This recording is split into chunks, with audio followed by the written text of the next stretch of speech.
Assalamualaikum, halo hai teman-teman. Perkenalkan, nama saya Novianti Katuin dari SMA Negeri 4 Palu, kelas 10M. Saya akan menjelaskan tentang hasil observasi saya tentang kucing. Kucing disebut juga kucing domestik atau kucing rumah dengan nama ilmiah Felis silvestris catus atau Felis catus adalah sejenis mamalia karnivora dari keluarga Felidae. Kata kucing biasanya merujuk kepada kucing telah dijinakkan, tetapi bisa juga merujuk kepada kucing besar seperti singa dan harimau. Saat ini, kucing adalah salah satu hewan peliharaan terpopuler di dunia. Kucing yang garis keturunannya tercatat secara resmi sebagai kucing trah atau galur murni atau purebred adalah Persia, Siam, Manx, dan Sphynx. Kucing seperti ini biasanya dibiarkan di tempat peliharaan hewan resmi. Jumlah kucing ras hanyalah 1% dari seluruh kucing di dunia. Sisanya adalah kucing dengan keturunan campuran seperti kucing liar atau kucing kampung. Kucing peliharaan atau kucing rumah adalah salah satu predator terhebat di dunia. Tetapi karena ukurannya yang kecil, kucing tidak begitu berbahaya bagi manusia. Dalam penangkaran, kucing dapat hidup selama 15 hingga 20 tahun. Kucing tertua diketahui berusia 38 tahun 3 hari yang bernama Cream Puff. Kucing biasanya memiliki berat badan antara 2,5 hingga 7 kg dan jarang yang melebihi sampai 10 kg. Masa kehamilan atau gestasi pada kucing berkisar antara 63 hari. Anak kucing terlahir buta dan tuli. Mata mereka baru terbuka pada usia 8-10 hari.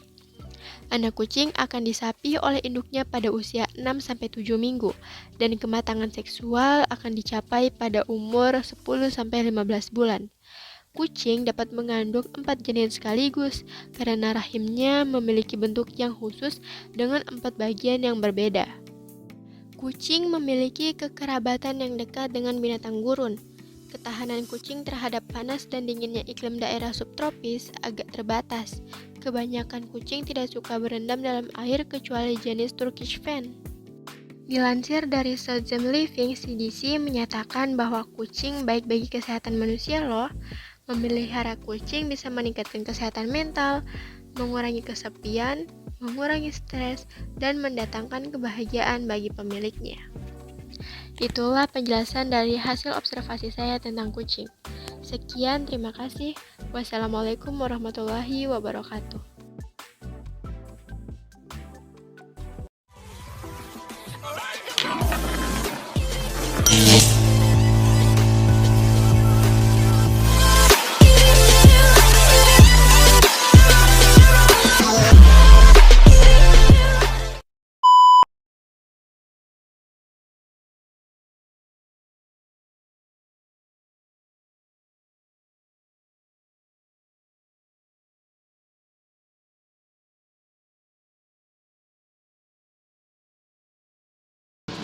Assalamualaikum warahmatullahi wabarakatuh.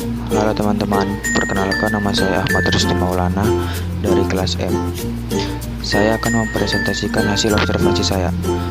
Kaktus merupakan tumbuhan yang termasuk dalam famili Cactaceae. Kaktus memiliki lebih dari 2000 varietas dengan berbagai warna dan bentuk. Habitat alami kaktus adalah di gurun atau padang pasir. Kaktus dikenal sebagai tumbuhan sukulen karena bagian tubuhnya seperti batang, akar, dan daun, mampu menyimpan air untuk bertahan hidup dalam kondisi kekeringan. Kaktus memiliki duri yang tak lain adalah daunnya. Bentuk daunnya menyesuaikan dengan ketersediaan air yang sangat sedikit, agar penguapan tidak terlalu besar. Ukuran duri bervariasi dari spesies ke spesies dan bisa mencapai panjang 15 cm. Bentuk dan ukuran daun yang kecil akan mencegah penguapan air yang berlebihan. Sebagian duri kaktus bahkan berwarna terang yang membantu mereka memantulkan sinar matahari, sehingga tanaman tetap dingin. Selain itu, fungsi lain dari duri kaktus adalah untuk melindungi diri mereka dari burung dan hewan yang ingin mendapatkan air dari kaktus. Bagian tubuh kaktus memiliki jaringan spons tebal berdaging yang bisa menahan air yang diperoleh saat turun hujan. Batang kaktus juga dilapisi dengan zat lilin yang dapat mencegah penguapan air. Kaktus saat ini sudah banyak dibudidayakan untuk tanaman hias. Jenis kaktus hias sangat banyak dan bentuk dan warna bunga beragam pula. Di Indonesia, para pencinta tanaman hias juga sudah mulai menanam kaktus hias untuk menjadi salah satu koleksi. Assalamualaikum, saya Cahaya Ditasari ingin mengobservasi tanaman aglonema. Tanaman aglonema adalah tanaman hias dari jenis talasan yang berada di hutan hujan tropis. Manfaat dari aglonema yakni sebagai tanaman hias, sebagai tanaman budidaya, kontes tanaman hias, mengatasi polutan, penghilang stres. Tanaman aglonema tidak boleh terkena sinar matahari secara langsung karena bisa membuat daun tanaman terbakar. Pertumbuhan tanaman menjadi kerdil. Tanaman sulit berkembang dan warna pada tanaman akan memudar. Tanaman perlu dijauhkan dari paparan sinar matahari secara langsung. Berikut ini cara merawat bunga aglonema sebagai tanaman hias yang benar, agar menghasilkan tanaman yang subur dan semakin memperindah ruangan atau halaman. Assalamualaikum teman-teman, perkenalkan nama saya Rahmat Febriawan dari Sekolah SMA Negeri 4 Palu, kelas 10M. Kali ini saya akan menyampaikan laporan observasi yang telah dilakukan beberapa waktu lalu. Objek yang diobservasi adalah pohon kelapa. Pertama-tama, saya akan menyampaikan informasi umum terkait dengan pohon kelapa. Pohon kelapa adalah pohon kehidupan, yang merupakan julukan yang sangat pantas diberikan kepada tanaman kelapa. Karena mulai dari ujung akar sampai bunga kelapa dapat dimanfaatkan untuk kebutuhan makhluk lainnya, terutama manusia. Pohon kelapa biasa tumbuh di daerah yang memiliki iklim tropis, yaitu di dataran rendah, tanah berpasir, tanah berliat, dan berabu gunung. Dengan sinar matahari yang bersinar minimal 120 jam, karena itulah pohon kelapa sangat mudah dijumpai di daerah pesisir pantai. Pohon kelapa dapat tumbuh dengan baik hingga mencapai ketinggian 30 meter dari permukaan tanah. Pohon kelapa memiliki batang yang kuat dan tidak mudah tumbang. Pohon yang tumbuh dengan batang tunggal dan terkadang bercabang, ini memiliki akar serabut yang tebal, sehingga membentuk bonggol.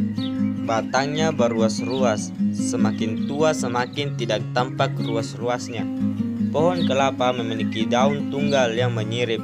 Di setiap daun terdapat tulang daun dan memiliki buah berbentuk bulat agak oval berwarna kuning, hijau atau coklat, berdiameter hingga 20 cm bahkan lebih. Sekian dari saya, hasil observasi pohon kelapa. Terima kasih bagi yang menonton sampai akhir. Assalamualaikum warahmatullahi wabarakatuh. Assalamualaikum warahmatullahi wabarakatuh. Perkenalkan, nama saya Farah Mosose. Saya dari Sekolah SMA Negeri 4 Palu, kelas 10M. Baik, pada kesempatan kali ini saya akan memaparkan hasil observasi pohon mengkudu. Pohon mengkudu atau biasa dikenal dengan bahasa Latin Morinda citrifolia adalah buah hijau yang banyak ditemukan di Australia, India, dan Asia Tenggara, termasuk Indonesia. Buah ini cukup populer dikonsumsi sebagai obat herbal dan suplemen. Tanaman ini tumbuh di dataran rendah hingga pada ketinggian 1.500 meter. Tinggi pohon mengkudu mencapai 3-8 meter, memiliki bunga bongkol berwarna putih. Buahnya merupakan buah majemuk yang masih muda berwarna hijau mengkilat dan memiliki totol-totol. Dan ketika sudah tua berwarna putih dengan bintik-bintik hitam. Asal-usul mengkudu tidak terlepas dengan keberadaan bangsa Polinesia yang menetap di kepulauan Samudra Pasifik. Bangsa Polinesia dipercaya berasal dari Asia Tenggara. Pada tahun 100 sebelum Masehi, bangsa yang terkenal berani mengembara. Pohon mengkudu tidak begitu besar, tingginya antara 4-6 meter. Berdaun tebal mengkilap. Daun mengkudu terletak berhadap-hadapan. Ukuran daun besar-besar, tebal, dan tunggal. Bentuknya jorong lancet, berukuran panjang 5-50 cm, sedangkan lebarnya yaitu 5-17 cm. Buah mengkudu termasuk buah majemuk. Buah mengkudu mengandung nutrisi yaitu karbohidrat, protein, gula, vitamin C, vitamin E, biotin, folat, magnesium, kalium, dan kalsium. Mengkudu juga kaya akan antioksidan seperti flavonoid dan saponin, serta berbagai zat antiinflamasi dan antibakteri. Selain dipercaya dapat mengobati berbagai jenis penyakit, buah mengkudu juga dipercaya mampu melembabkan kulit dan menyamarkan kerutan halus di wajah. Manfaat buah mengkudu untuk kesehatan sangat beragam, yaitu antara lain 1. Mencegah dan memperbaiki kerusakan sel tubuh. 2. Menjaga kadar kolesterol dalam darah. 3. Mengurangi nyeri sendi. 4. Meningkatkan sistem kekebalan tubuh. 5. Menurunkan kadar gula. Sekian pemaparan hasil observasi saya tentang pohon mengkudu. Saya mohon maaf bila ada kesalahan atau kekeliruan dalam video saya. Dan terima kasih sudah menonton video saya. Saya Farah Mosose, pamit undur diri. Assalamualaikum warahmatullahi wabarakatuh.